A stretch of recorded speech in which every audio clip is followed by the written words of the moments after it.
नमस्कार, माझे नाव आदित्य सरपंच. आम्ही आता 8वी सायकल आहोत. नमस्कार, माझे नाव सृष्टी आमच्या आहे. आम्ही जी प्रशाला येथून आलेलो आहोत. आमच्या प्रगतीचं नाव आहे. अन्न आरोग्य आणि स्वच्छता. आम्ही इथे क्लब केलेला, योगा क्लब केलेला आहे. इथं परिसरातील लोक इथे योगा करू शकतात. योगामुळे आपण आजारांवर, वेगवेगळ्या आजारांवर मात करू शकतो. इथे आम्ही दाखवलेले आहेत, पदार्थ दाखवलेले आहेत. तळीव पदार्थ जे आपण खाल्ले नाही पाहिजे, तळीव पदार्थ खाल्ले नाही पाहिजे. आणि इथं आपण दाखवलेले आहेत जे खाण्यासाठी पदार्थ,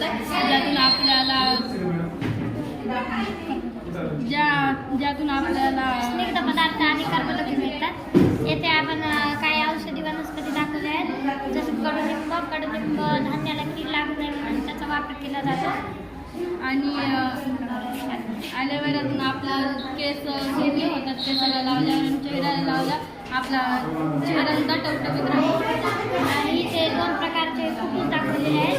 हे निरोगी माणसाचे फुफ्फुस आणि हे माणसाने व्यसन केले नाही पाहिजे, जसे की अल्कोहोल, सिगारेट, गुटखा या प्रकारचे व्यसन केल्यावर माणसाचे फुफ्फुस लवकर खराब होते. आणि जर माणसाचे फुफ्फुस खराब झाले तर आपल्याला श्वसनास अडथळा येऊ आणि माणसाचा मृत्यू होऊ शकतो. इथे आपण 2 प्रकारचे कचरा राखलेला, ओला कचरा आणि सुका कचरा, म्हणजे विघटनशील कचरा आणि अविघटनशील कचरा. जसं विघटनशील कचऱ्याचे खतात रूपांतर होते आणि अविघटनशील कचऱ्याचे रूपांतर होऊ शकत नाही. विघटनशील कचऱ्यामध्ये झाडांची पाने, फळांची साली असेल आणि अविघटनशीलमध्ये प्लास्टिक, न विघटन होऊ शकणारे कचरा आहे.